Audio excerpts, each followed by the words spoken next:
Kakinada port తన కుటుంబాన్ని చంపుతానని బెదిరించి జగన్మోహన్ రెడ్డి అక్రమంగా తన దగ్గర నుంచి అరవిందో ఫార్మాకి అతి తక్కువ ధరకే నా షేర్లన్నీ ట్రాన్స్ఫర్ చేయించాడు అని చెప్పేసి పోర్టు చైర్మన్, అంతకుముందున్న పోర్టు చైర్మన్ రావు గారు సిఐడికి ఫిర్యాదు చేశారు. దీనికి సంబంధించి జగన్మోహన్ రెడ్డి మీద కేసు పెట్టబడింది. అయితే పోర్టు అంతకుముందు ప్రభుత్వ రంగ సంస్థగా ఉన్నప్పుడు దాన్ని రావు గారికి కేటాయించింది చంద్రబాబు నాయుడు గవర్నమెంట్. అప్పుడు దానిని జగన్మోహన్ రెడ్డి విమర్శించారు. 2018లో పవన్ కళ్యాణ్ కూడా విమర్శించాడు, అందులో అవినీతి జరిగింది అని. ఆ తర్వాత చంద్రబాబు నాయుడు వెళ్ళిపోయినాక జగన్మోహన్ రెడ్డి వచ్చాడు. జగన్మోహన్ రెడ్డి ఆడిట్ వేసి ఆడిట్ ప్రకారం 900 కోట్ల రూపాయలు పన్నులు ఎగవేశారు కనుక అని చెప్పి నిర్ణయించి ఆ తర్వాత ఆయన్ని బెదిరించి రాయించారు అనేది జగన్మోహన్ రెడ్డి మీద ఆరోపణ. అదేవిధంగా ఆ రాయించిన తర్వాత పోర్టు ఏదైతే చేతులు మారిందో అరవిందో ఫార్మాకి వచ్చిందో అప్పుడు ఆ పోర్టు సంబంధించిన 900 కోట్ల రూపాయలు ఎగేశాడని ఆడిట్ తీసేసి 9 కోట్ల రూపాయల పెనాల్టీని మాత్రమే వేశారని చెప్పి సిఐడి కేసులో పేర్కొన్నారు. అయితే ఇప్పుడు జగన్మోహన్ రెడ్డిని ఈ కేసు ప్రకారం పక్కా ఆధారాలు ఉన్నాయి కనుక అరెస్ట్ చేయొచ్చా అంటే అరెస్ట్ చేయొచ్చు. అయితే సిఐడి స్థాయిలో కాదు, అది సిబిఐకి అప్పగించి సమగ్రమైన విచారణ జరగాల్సి ఉంది. సిబిఐకి అప్పగించాలి అంటే మోడీ అనుమతి తీసుకోవాలి, సిబిఐకి అప్పగించాలి. దీనిలో ఉన్న సత్యాసత్యాలను వాళ్ళు విచారించి జగన్మోహన్ రెడ్డిని అన్ని ఆధారాలతో నిరూపించి జైలుకి పంపాలి. అయితే ఇదంతా జరుగుతుందా? జగన్మోహన్ రెడ్డిని జైలుకి పంపడం సాధ్యమేనా? ఈ కేసులో బెదిరించారు అనే దాన్ని నిరూపించడం కష్టం.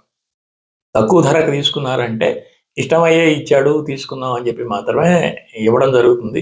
అయినా కేంద్రం స్థాయిలోకి వెళ్ళేవైతే ఇవన్నీ కూడా చాలా విషయాలు దీని మీద ప్రభావం చూపుతాయి. ఇవన్నీ ఇలా పక్కన పెడితే ఈ కేసుని ఉపయోగించుకుని జగన్మోహన్ రెడ్డిని అరెస్ట్ చేస్తాడంటే అసలు మనం ఈ అరెస్టుల గురించి మనం మాట్లాడుకోవాల్సి వస్తే మొట్టమొదటి జగన్మోహన్ రెడ్డి చేసిన తప్పు చంద్రబాబు నాయుడుని అరెస్ట్ చేయడం. చంద్రబాబు నాయుడు జగన్మోహన్ రెడ్డి అధికారంలో ఉన్నప్పుడు, ఇంకా ఎన్నికలకి అతి సమీపంలో ఉన్నప్పుడు తెలుగుదేశం క్యాడర్ పూర్తిగా నిద్రపోతూ చంద్రబాబు నాయుడికి దిక్కుదారి తోచని పరిస్థితుల్లో ఎలా ఏ అంశంతో ముందుకెళ్ళాలి అని చెప్పేసి అయోమయంలో ఉన్న పరిస్థితుల్లో చంద్రబాబు నాయుడిని అరెస్ట్ చేసి చంద్రబాబు నాయుడులో కసిని పెంచి వాళ్ళ క్యాడర్ను నిద్రలేపి పవన్ కళ్యాణ్ని ఇద్దరిని దగ్గరకి చేర్చి తన మీదకి ఉసిగొల్పుకున్నది కేవలం జగన్మోహన్ రెడ్డి. రాజకీయాల్లో ఈ ఆత్మహత్యలు అనేవి ఎదురు శత్రువుని అరెస్ట్ చేయడం ద్వారా ప్రతి వాళ్ళు ఇదే చేశారు. కేంద్రంలో ఒకప్పుడు జనతా పార్టీ ఇందిరాగాంధీ ఎమర్జెన్సీ పెట్టినప్పుడు ఇందిరాగాంధీ మీద పోరాడి ఐక్యమయ్యి జయప్రకాష్ నారాయణ నాయకత్వంలో జనతా పార్టీ ప్రభుత్వం పెట్టింది. కొద్ది రోజులకే ఇందిరాగాంధీని తీసుకెళ్లి జైల్లో పెట్టారు. దేశం అంతా ఆ వార్తలతో ఇందిరాగాంధీ మీద సానుభూతి వచ్చింది. 2 సంవత్సరాల్లోనే ఆ ప్రభుత్వం కూలిపోయింది, పార్టీల మధ్య మిత్రత్వం లేక. తర్వాత ఇందిరాగాంధీ ఎప్పుడు ఊహించిన మెజార్టీతో ప్రభుత్వంలోకి వచ్చింది. కనుక రాజకీయాల్లో అరెస్టులన్నీ చాలా ప్రమాదకరం అనేది జగన్మోహన్ రెడ్డి గుర్తించాల. మన కళ్ళ ముందే రేవంత్ రెడ్డిని అరెస్ట్ చేశారు. రేవంత్ రెడ్డి వచ్చి కేసీఆర్ను ఓడించి అతను ముఖ్యమంత్రి స్థాయిలో ఎవరు ఊహించిన విధంగా ముఖ్యమంత్రి అయ్యాడు.